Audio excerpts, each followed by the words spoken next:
Yeah. So Ambassador Steve Long is the US Coordinator for International Communications and Information Policy. I'm gonna skip all the places where he has worked. It's an impressive diplomatic career, but he has served as the Deputy Assistant Secretary for International Information and Communications Policy since November 22, and has been in like Tokyo, Taiwan, Japan, again, Korea, etc., etc., etc. We talked a little bit in the beginning that I'm gonna skip it. You can see his full CV on the State Department website. I really appreciate it. You haven't been to Bulgaria though, post it, and I'm from Bulgaria, so I think we should probably, you know, I'll make it a priority. take you there. Yes. Yeah, it's one of the countries that supports the multi-stakeholder model of internet governance set at the United Nations most recently. They are great partners for us in a lot of forms, so thank you. So without too much delays, we have about 50 minutes to talk about different topics. And if there are questions, my colleagues who are watching is online, they will ping me so that I can take a look. And if there are questions in the audience, feel also free to ask. After we are done, probably I have maybe 7, 8 questions. So I'll start with, first of all, I want to get some idea about our guests here and online about the new international strategy for cyberspace policy, which was announced, I think, in May this year. How is it related to your work with regards to internet governance in particular? And I didn't count, you mentioned the word multi-stakeholder 11 times, which is quite a lot given the fact that in the WSIS plus 10 outcome document, it's mentioned, I think, 7 times. So. Great. Yes. And thank you very much for the opportunity to be here. Thank you for not listing all my posts, because at this point in my career, that just makes me feel old. And I think this is really an opportune time to have this discussion. We just wrapped up a few weeks ago the Global Digital Compact negotiations, moving forward with implementation. And as we're heading into WSIS, I think we on our team are looking at our strategy for the coming year. So thank you for the opportunity to come here and talk about this important topic and to get your feedback. Thank you to ICANN for hosting. And also thank you to all of the stakeholders represented here, because we do appreciate your energetic and proactive work in all of these forums to advance the multi-stakeholder approach to internet governance and tech issues more broadly. And we really rely on your partnership for all of the work that we do. So I am Steve Lang. I'm our U.S. Coordinator for International Communications and Information Policy at the State Department's Bureau of Cyberspace and Digital Policy. Some of my colleagues here who are real experts on these issues, Justin Fair, Melanie Kaplan, and Lindsay Dickinson are here with us today. So I encourage you all to meet them if you get a chance to. Very happy to talk about our international cyberspace and digital policy strategy, which Secretary Blinken launched in May at the RSA conference in the Bay Area. And really, the strategy underscores everything that we do. Multi-stakeholder is mentioned in there many times because the multi-stakeholder approach to the technology governance issues is fundamental to so much of what we do across the board. And the guiding principle of the strategy is digital solidarity, which is really our willingness to work with like-minded partners to work towards shared goals, provide mutual support in the face of challenges, to stand together, to build each other's capacity. As we work together towards a rights-respecting approach to technology that is supported by the rule of law.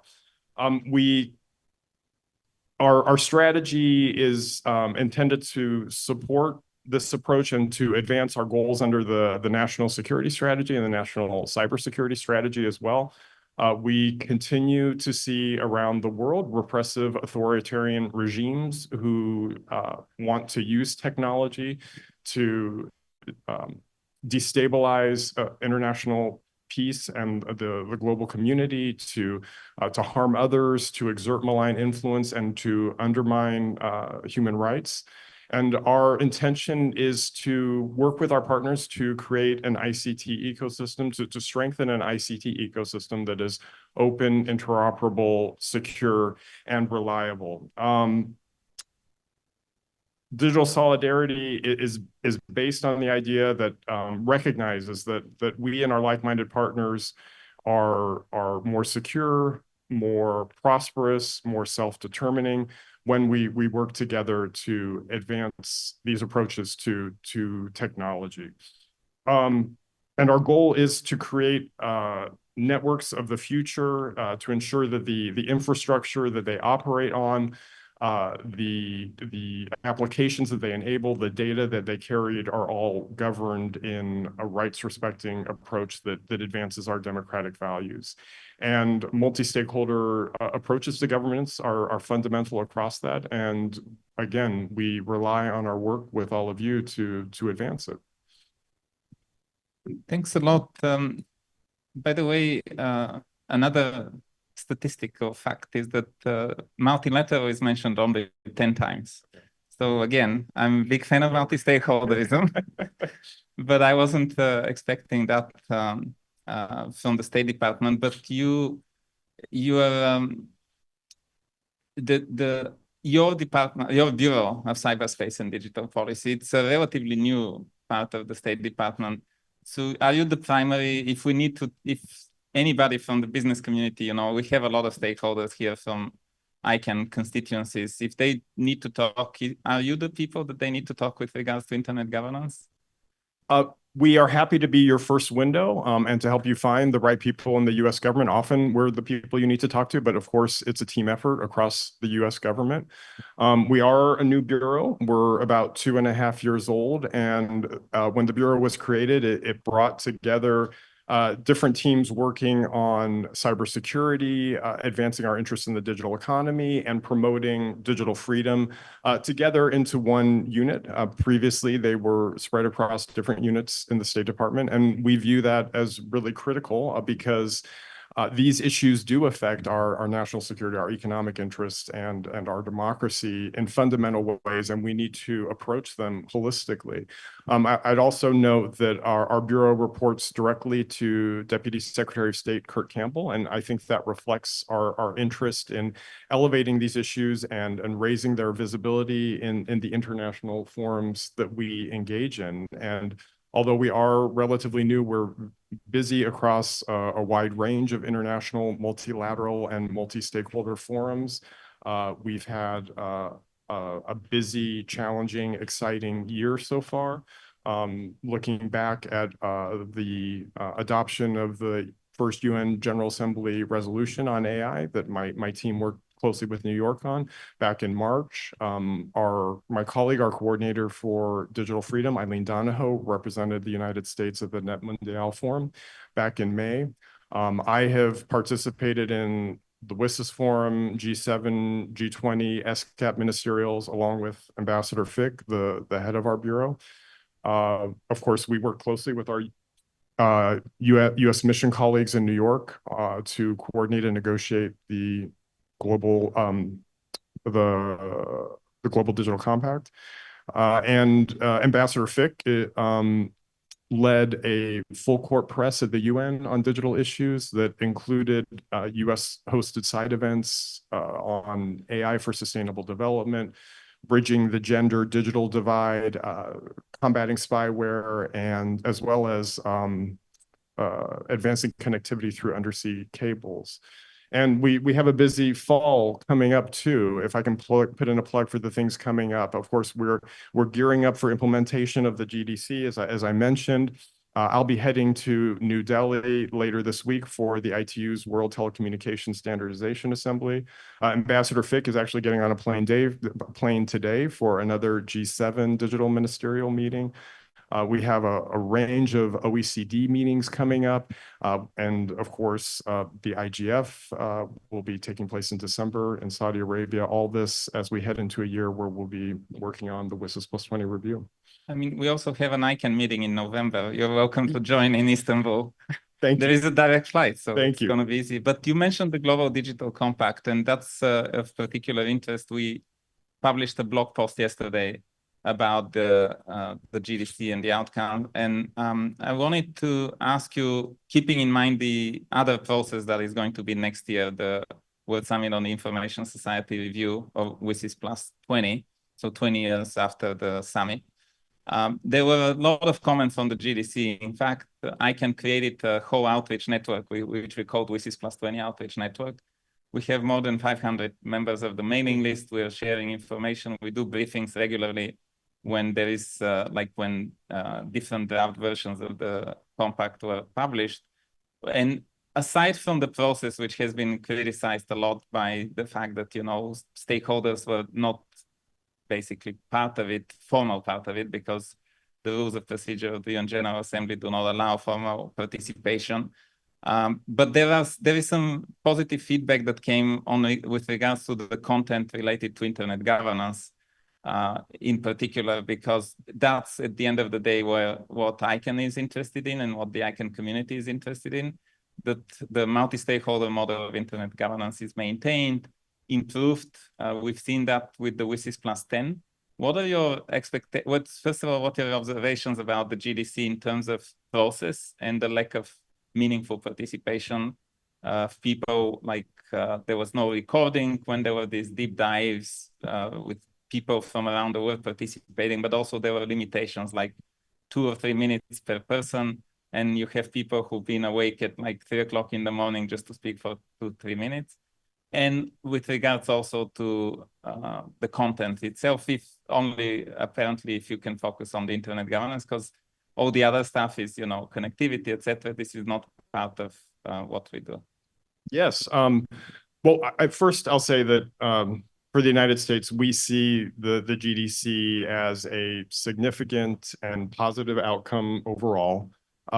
We do, looking at the process, we see that at the end, there was opposition from Russia and Iran and other authoritarian governments. And that was because the outcomes undermined their approach to internet governance and human rights and gender equality. And we feel that the outcome was good overall, in that it frames the work of the UN as being multi-stakeholder, rights respecting and promoting gender equality. It's not perfect. There are some things that we would have liked to have seen different. But overall, we think it's significant to have this consensus-based document come together to set out this vision for technology for the UN. Definitely, we, from the beginning, advocated forcefully for a more inclusive and transparent approach. We were disappointed that the process wasn't more inclusive and transparent. As we move forward with implementation, we will continue to advocate for more inclusivity, more transparency, because we think that is absolutely critical. You mentioned Russia, and they're an old friend of ours. They participate in the Governmental Advisory Committee. I used to be VP for engagement with Russia and Central Asian, East European countries. Most recently, somewhere around May, there was a document circulating in Geneva, which was named Russia Concept for Safe Functioning and Development of the Internet. And we've seen also another document that they produced within the ITU Council Working Group on Internet last week, actually, which is, all these documents are mentioning ICANN in one way or another.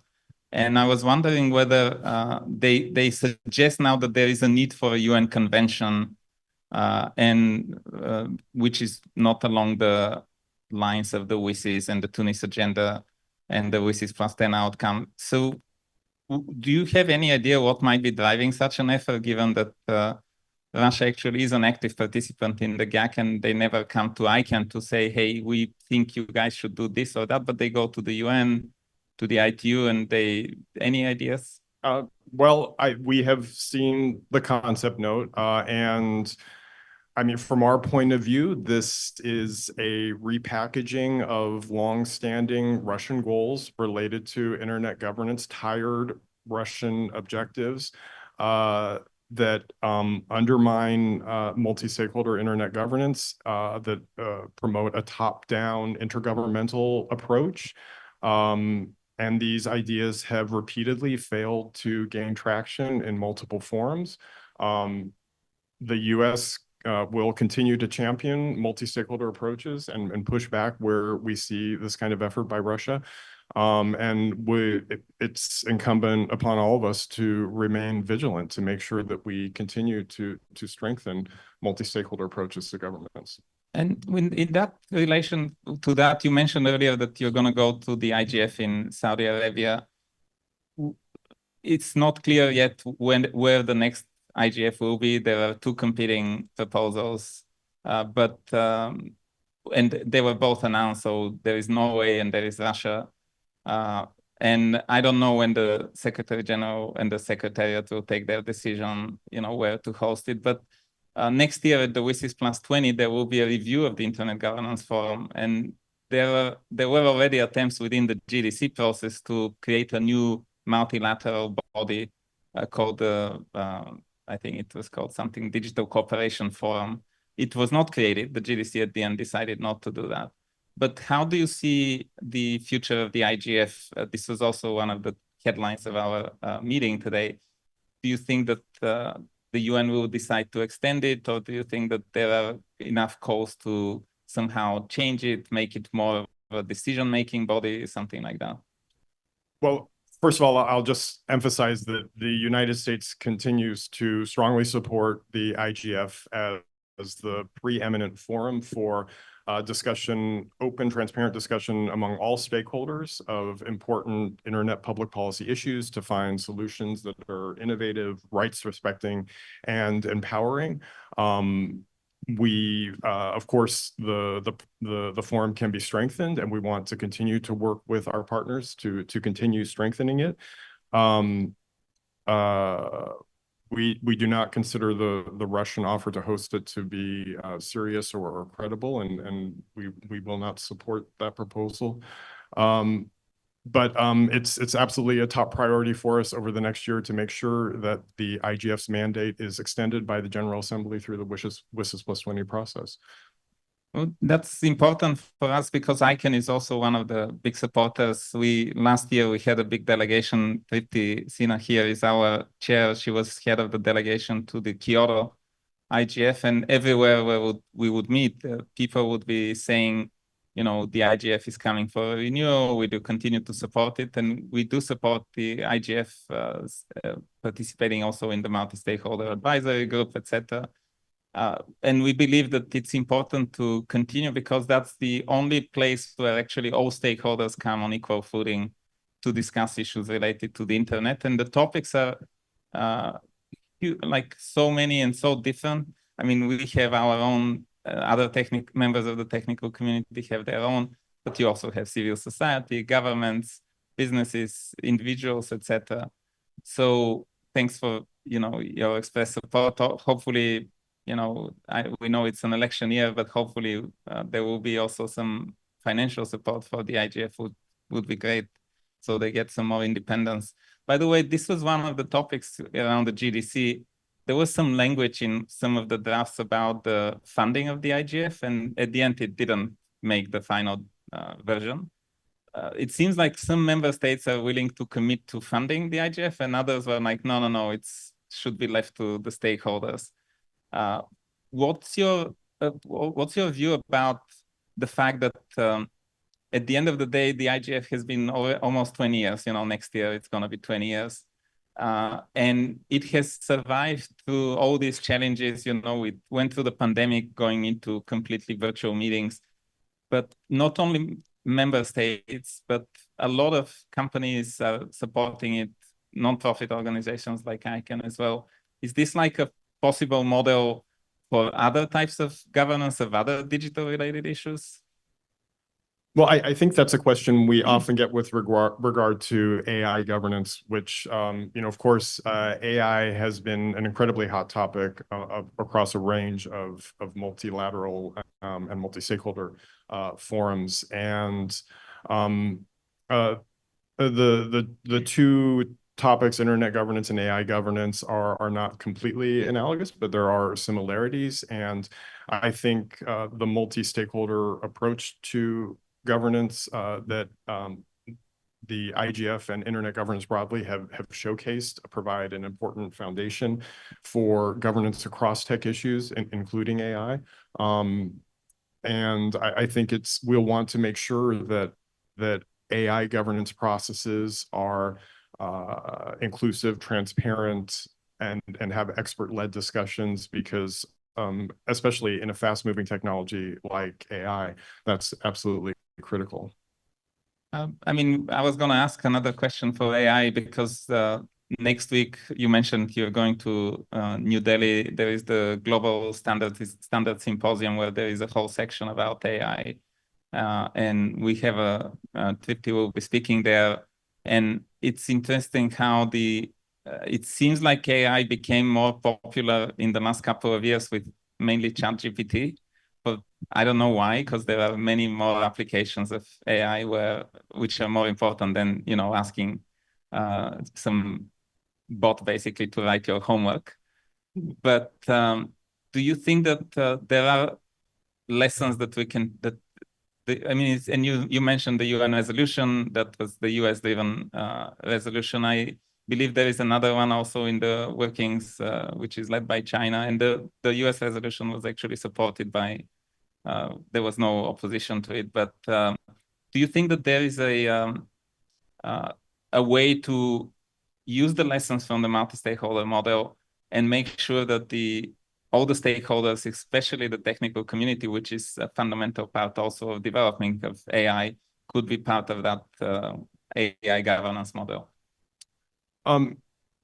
Yes, I think you're right. AI became this hot topic with ChatGPT, and I think it's understandable when kids can start using it to do their homework, and we all can see the impact.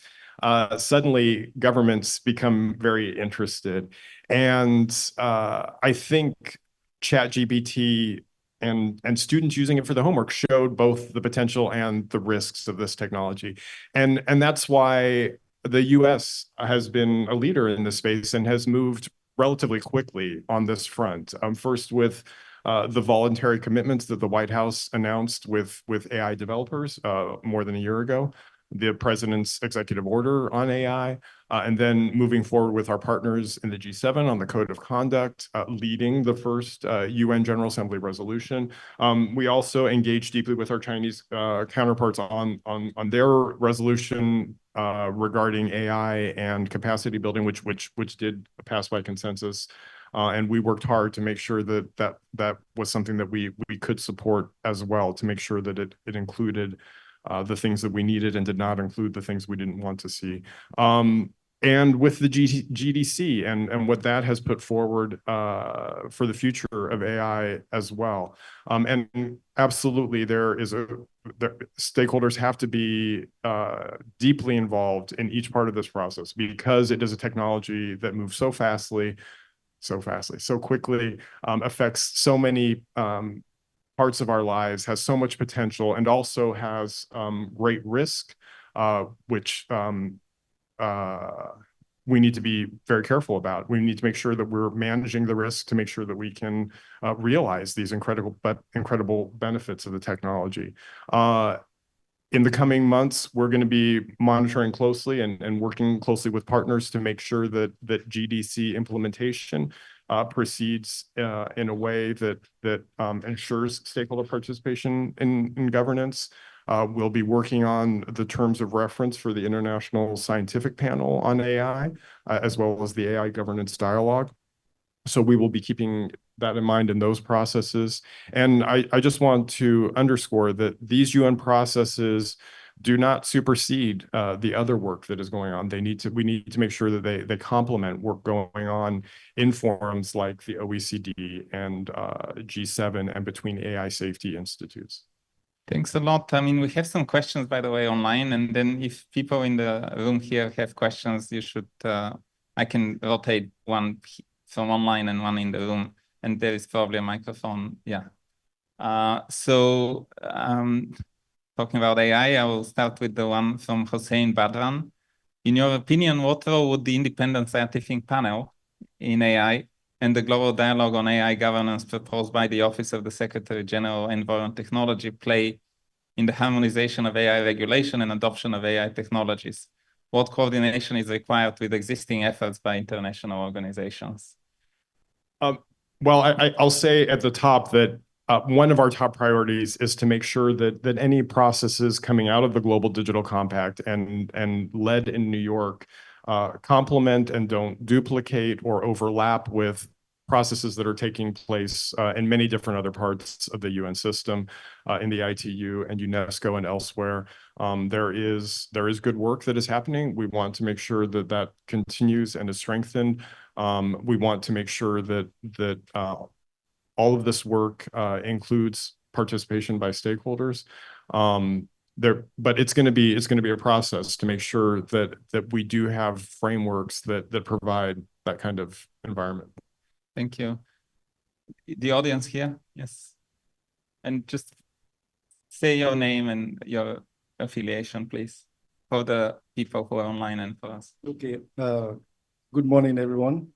My name is Jameson Olufuye. I'm from Abuja, Nigeria, representing Africa ICT Alliance. I came for the Summit of the Future in New York, so decided to just be around. Well, I have three quick questions. The first one is regard to the Summit of the Future. You know, there are three documents there. The first one is Pact of the Future. That pact was exclusively for multilateral governance.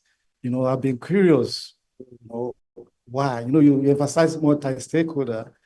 So I want to really know why they focus more on the multilateral, since we've been talking of multi-stakeholder. That's one. Then the second one, on the run to the summit, what was the level of US government engagement with other stakeholders, like the private sector, the civil society, on the run to the summit, especially talking about Global Digital Compact? Was that constructive engagement with the stakeholder within here? Then the third one, which is the last one, what are the key alignment points for the US with respect to the WSIS and the GDC? You know, as we noted, WSIS plus 20 is on the run. So what are the key alignment points for the US with the WSIS as we approach the review? Thank you. Thank you. And I don't want to disappoint, but I have not been as deeply engaged in our negotiation process for the Summit of the Pact overall. My team was really focused on the Global Digital Compact, which is why we made sure that participation by stakeholders, we tried to make it as much of a priority as possible, and throughout the process tried to make sure that we were keeping stakeholders informed of what was happening in the negotiations and getting stakeholder feedback as we participated as well. So I'm sorry I can't say more about the Summit of the Future. But right now, and I think this conversation is very helpful to us, we're looking at how the GDC and the WSIS plus 20 review process need to be aligned. We want to make sure that they are complementary and not overlapping. We think there are positive ways that the WSIS process can build on the GDC. Looking at the conversations that took place in New York during the GDC, we saw higher levels of engagement by UN missions and ambassadors on these topics that we think can be helpful in having positive outcomes in the WSIS plus 20 process as well. But really, it will be a top priority for us to make sure that these two processes are complementary, and that they also result in UN frameworks and organization of the UN around these issues that is not duplicative, that is not overlapping, takes into account all of the work that is going on by various UN agencies and the expertise that they have. And we will want to make sure that stakeholder input is included, and we'll want to make sure that we stay connected with all of you as we engage in all of these processes.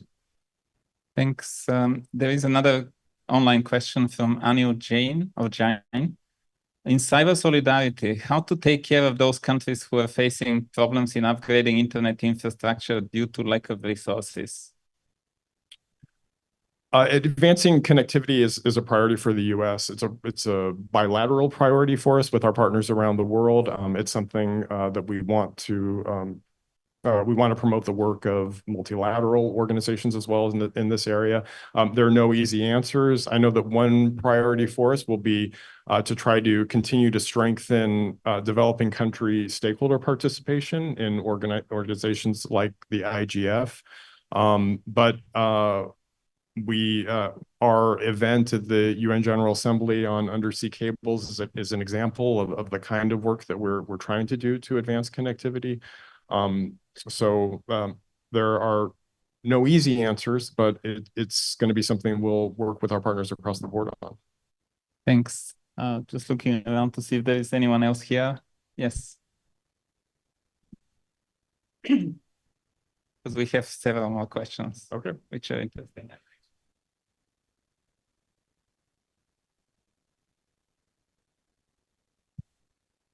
Let's see. There we go. Take it off mute. Jim Prendergast with the Galway Strategy Group. I'll just follow up on something Jimson said, and that's stakeholder engagement. You've got another session, a briefing for U.S. stakeholders tomorrow. So there's your plug for people to attend. If you didn't get the invite, talk to Melanie or Justin.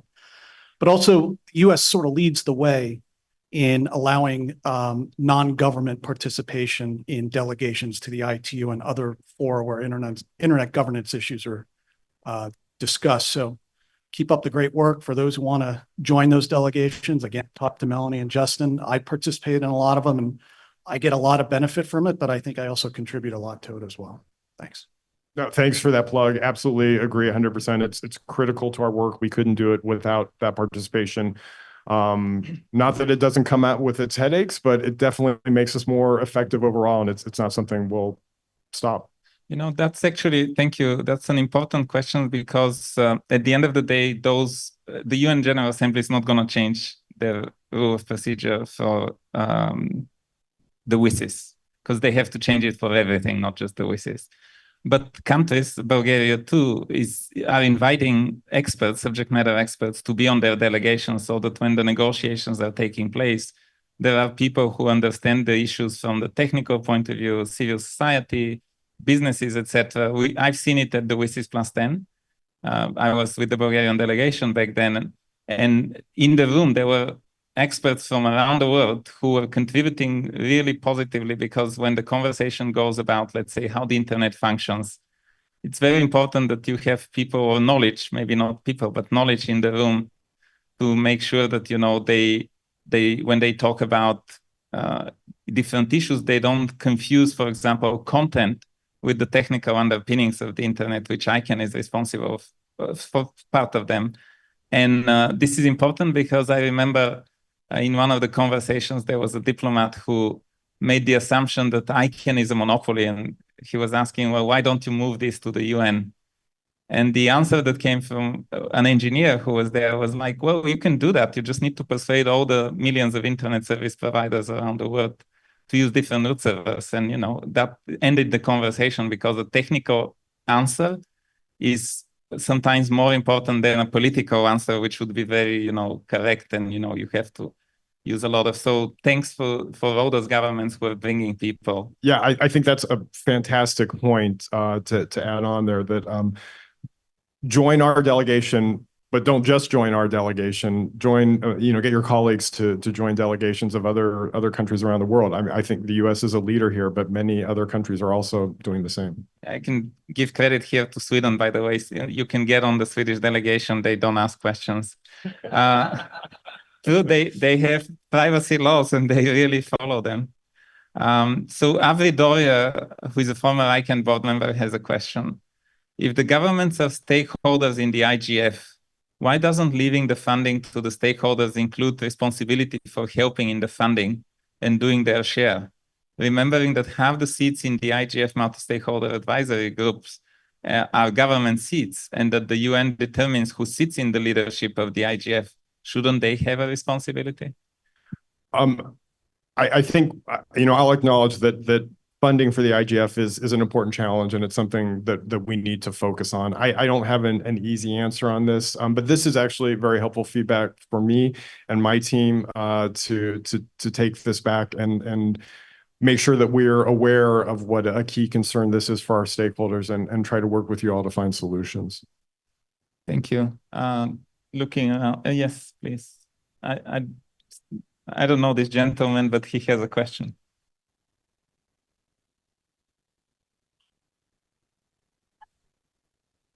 Oh, it should work. Yes. Good morning, Maarten Botteman. I'm Dutch, so I will not be part of the US delegation. I remember that the WICET was the first time the technical community became part of the delegations, and we actively worked to that, and that helped a lot to be where we are today. And thank you for continuing to protect that. Now, recognizing how much clarity there actually is between many of how internet governance should go on, you also went into AI. Now, the big difference with AI is not that it's not transnational, it's global. But how can we ensure inclusiveness if AI and maybe also quantum technologies require such huge investments that many around the world cannot afford, except some of the big nations and big companies? And how can we make sure that it remains inclusive, even though we are also aware of the dual use problem that doesn't exist for the internet infrastructure, I would say? Well, that's not a softball.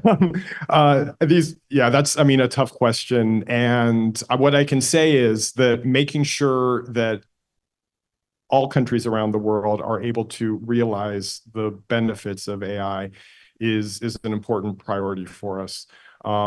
The United States is working hard to figure out how we can make sure that there is access to the benefits that these technologies can have for education and healthcare, at the same time that we are managing the very real and serious risks that come along with them. We don't have all the answers right now. We're working on these processes, and we do think that stakeholder participation is going to be a key part of finding the solutions through international governance frameworks. But what I can say right now is that the U.S. does prioritize making sure that these benefits can be enjoyed by people around the world, because they are so real and they do have so much potential to fundamentally change so many things that we do. So I'm sorry I don't have a better answer, but sharing these benefits is a priority that we are working hard on right now. I see the big interest in supporting SDGs, for instance, which is one of the entry points. And the other one is your commitment as US also to help capacity building in the global south. I think that's essential. Yeah, thank you for that. I agree. There is another question from Mark Cavell. Does the ambassador see potential in the WSIS plus 20 review for 1, updating the WSIS action lines, and 2, creating a new set of WSIS targets, for example, perhaps relating to sustainable development, climate change, disinformation, and AI governance? Yeah, I don't have a specific answer on how we might want to update, but I think the WSIS plus 20 review is a great opportunity to look at the WSIS process across the board, assess what's going well, look at where we need to redouble our efforts, look at what new opportunities are offered by the ever-changing digital landscape. I think we will want to take a close look at the action lines and targets, but I don't have specific answers for you right now. That's understandable, because this will be next year at the WSIS, and your people, and maybe, I don't know who, we'll see what happens with the US administration, who will be heading the delegation. I remember in the WSIS plus 10, I believe it was headed by Daniel Sepulveda, who was, there was another one. Okay. But there was a pretty high level of participation from the State Department and other US agencies. And I think you mentioned something about US leading the way. It's my personal opinion, but I think where you can give example to other countries, not only by bringing people to your delegation, but when you're meeting them, you're going to the IGF and other places, you mentioned G7, etc., OECD. Other countries should probably try to follow that example, because it's going to be much better dialogue when there is more knowledge in the room than if there is less knowledge. And we have seen it in the WSIS plus 10. This was in 2015. So ICANN was going through the IANA transition. It was a very different setting than it is today with regards to ICANN. But I do remember when the Chinese representative to the UN took the floor and said that they support the IANA transition, which was a big statement that there are governments around the world which understand the importance of ICANN being completely, left to its processes and stakeholder and constituencies with equal participation by all stakeholders. And this is something that is very near and dear to what we do, which is we provide opportunity to any stakeholder to come to an ICANN meeting and participate with any other stakeholder. So maybe to some extent the AI is not going to use that particular model, because it showed that it's working in the ICANN mission, but maybe AI will be, and clearly AI is a keyword because many people are using it in the questions. But I guess similar to a few years ago, it was cybersecurity. There is always some catchy phrase. But we're coming to the end. I want to see whether there is a question in the back, and then two more questions. Hi, my name is Jennifer Chung from .Asia organization. So the General Assembly will be looking at the WSIS plus 20 review and the mandate next year. And this is very clearly part of the UN system, which is multilateral. And I think also you mentioned earlier that the US has always advocated for a more inclusive and transparent approach. I think a lot of stakeholder groups and stakeholders like in the internet community in general were a little upset or less happy with what happened in the GDC process. What, in your opinion, is a sweet spot for this multi-stakeholder model within this multilateral process? How can we effectively navigate it going forward? Because I guess Jim mentioned earlier, the US does welcome other stakeholders in their delegation, but this is not true for a lot of other countries. How will we be able to do this effectively going forward? That's a really good question. On a sweet spot, I just feel like, I know which side of the sweet spot we're on, so we need to keep pushing in that direction. I'm not sure I can say definitively when we'll get there, or if we'll get there, or if there is a sweet spot. But I know that the US is going to continue pushing for more inclusivity, more transparency in these processes in general. There was another question.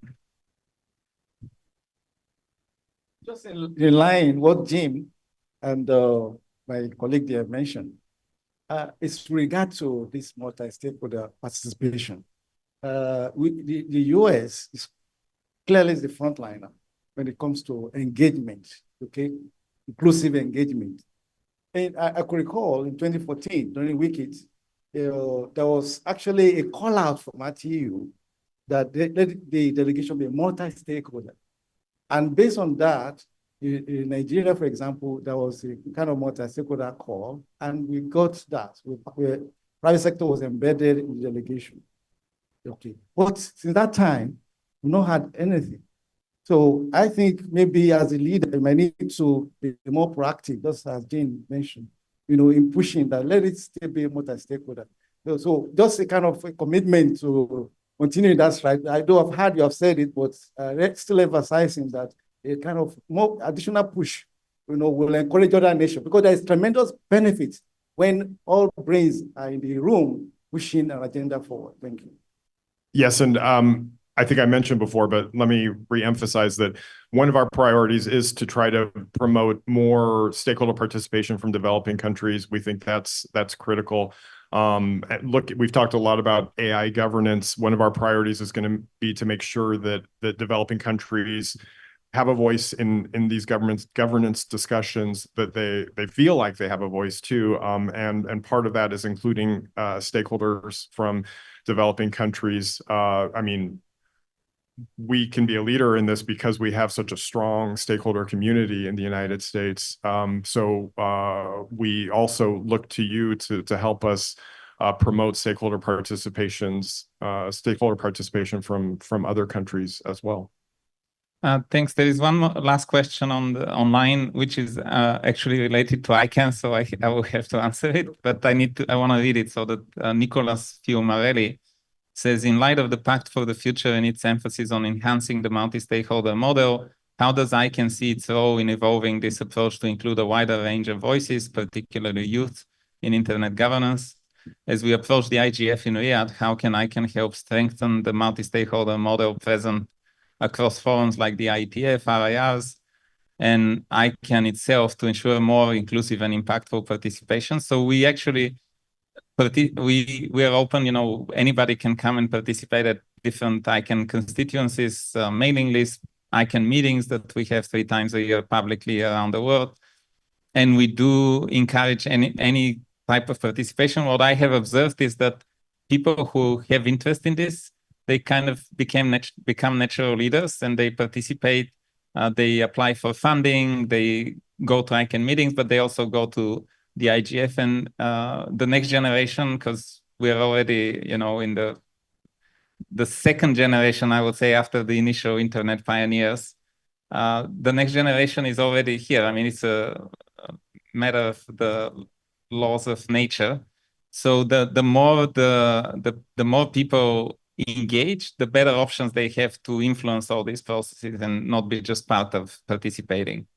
Oh, sorry, there is one last question. Another ICANN person, Olivier Crepin-Leblon, says, do any of the new processes originating in the Summit of the Future risk replacing the IGF in the future?